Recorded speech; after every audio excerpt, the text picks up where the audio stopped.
अस्सलाम वालेकुम व्यूअर्स, कैसे हैं आप सब लोग। उम्मीद करती हूँ आप लोग खैरियत से होंगे। आप यकीनन आज मेरी वीडियो का टाइटल पढ़ के थोड़ा चौंके होंगे कि एस्ट्रोलॉजी और palmistry पढ़ते पढ़ते और समझाते समझाते आज मैं आपको कौन सी दुनिया में लेके जा रही हूँ। तो आज नाज़रीन बिल्कुल एक डिफरेंट वीडियो मैं बनाने जा रही हूँ और ये लिटरेचर से रिलेटेड है। असल में बात ये है कि जो लिटरेचर है, इंग्लिश लिटरेचर की मैं बात कर रही हूँ कि इंग्लिश लिटरेचर जो है वो मेरा सब्जेक्ट रहा है लाइफ टाइम, और मुझे अपने सब्जेक्ट से बड़ी मोहब्बत रही है। तो मैंने सोचा कि जहाँ मैंने इतनी रिसर्च की है एस्ट्रोलॉजी पे और इस सब चीज़ों पे, तो क्यों ना आज मैं अपने सब्जेक्ट को ही कुछ डिस्कस करूं और इस पर भी कुछ काम करूं। तो आज मैं आपके साथ एक कहानी शेयर करने जा रही हूँ। ये कहानी जो है वो अंग्रेज़ी अदब से माखूज़ है। इसको मैंने बहुत साल पहले जब मैं स्टूडेंट लाइफ में थी तब मैंने इस कहानी को पढ़ा था, और मुझे ये कहानी इतनी पसंद थी कि इसके खाके जो हैं वो आज तक जो हैं वो मेरे ज़हन में महफूज़ हैं। तो नाज़रीन, आज मैं आपसे वो कहानी डिस्कस करने जा रही हूँ, आपको शॉर्ट स्टोरी सुनाने जा रही हूँ। इस कहानी का टाइटल है the little willow. Little willow, और इसको लिखा है फ्रांसिस टावर्स ने। द लिटिल विलो जो है नाज़रीन, इसको एक सिंबल है, एक सिंबॉलिक है for unfulfilled love, for unspoken love. यानी कि एक ऐसा जज्बा, एक ऐसी मोहब्बत जो कि कभी रिवील नहीं हुई।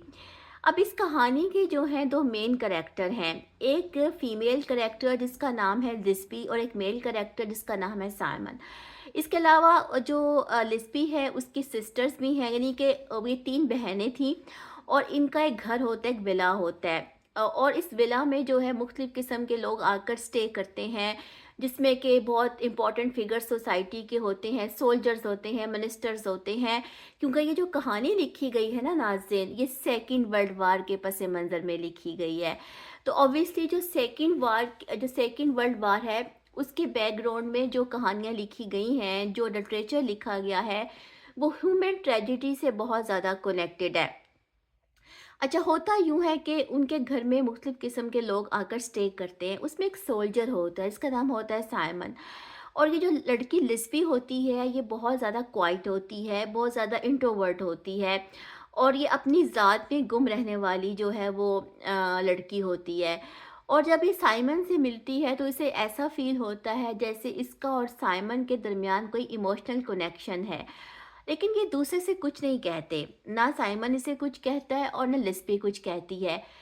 जंग स्टार्ट होने वाली होती है, जंग का चर्चा होता है, और जंग पे जाने से पहले लिस्पी एक लिटिल विलो जो है ना वो साइमन को देती है। लिटिल विलो विलो जो है एक दरख्त को कहते हैं, आई थिंक उर्दू में इसको बैत का दरख्त कहते हैं। बड़ा खूबसूरत सा ये दरख्त होता है। तो वो एक डेकोरेशन फॉर्म में उसको देती है, और उसके ऊपर जो है ना वो एक क्रिस्टल से जुड़े होते हैं, एक मेमोरी के तौर पे वो उसको देती है।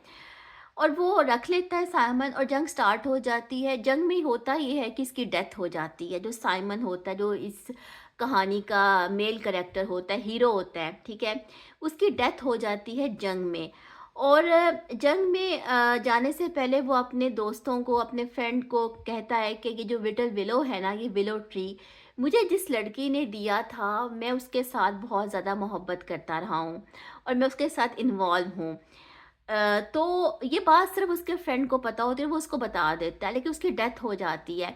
यानी कि ये जो कहानी है, जो एक अनस्पोकन लव है, ये डेथ के बाद रिवील होती है, और ज़िंदगी में जो है इसकी कोई रेवलेशन नहीं होती। बात ये है व्यूअर्स कि ये तो एक कहानी है, लेकिन ज़िंदगी में बहुत सारी ऐसी चीज़ें होती हैं, बहुत सारे ऐसे इमोशंस होते हैं, बहुत सारे ऐसे जज़्बात, एहसासात होते हैं, जो कि कभी रिवील नहीं हो पाते, जिनका कोई एक्सप्रेशन नहीं होता, जिनको कोई वर्ड्स नहीं मिलते, लेकिन वो अपनी जगह पर होते हैं, और उनकी कोई रेवलेशन नहीं होती, लेकिन कोई डेस्टिनेशन नहीं होती, और वो एक लिटिल विलो की शक्ल में एक मेमोरी बनकर रह जाते हैं। जैसा कि इस कहानी है, जो स्टोरी है, इसमें जो लिस्पी के साथ जो हुआ, ठीक है, तो वो मैंने आपको पढ़ के आपको मैंने सुनाया, आपको ये कहानी सुनाई। नाज़रीन, उम्मीद करती हूँ कि आपको आज मेरा ये यूनिक सी वीडियो जो है पसंद आई होगी, क्योंकि आज मैंने एस्ट्रोलॉजी से, palmistry से, हर चीज़ से हटकर आज आपके साथ वो शेयर किया है جو میری زندگی بھر کا پیشن رہا ہے، یعنی کہ انگلش لٹریچر۔ اگر آپ میری اس کہانی کو پسند کرتے ہیں جو میں نے آپ کو سامنے بیان کی ہے، تو میں آئندہ بھی جو ہے اس پہ ویڈیوز بناتی رہوں گی۔ ویسے میرا خیال ہے کہ میں لٹریچر پہ کام کروں، میرا بہت دل ہے، تو دیکھتے ہیں کیا ہوتا ہے۔ تو انشاءاللہ کسی اور ٹاپک کے ساتھ آتی ہوں۔ اپنا خیال رکھیے گا۔ اللہ حافظ۔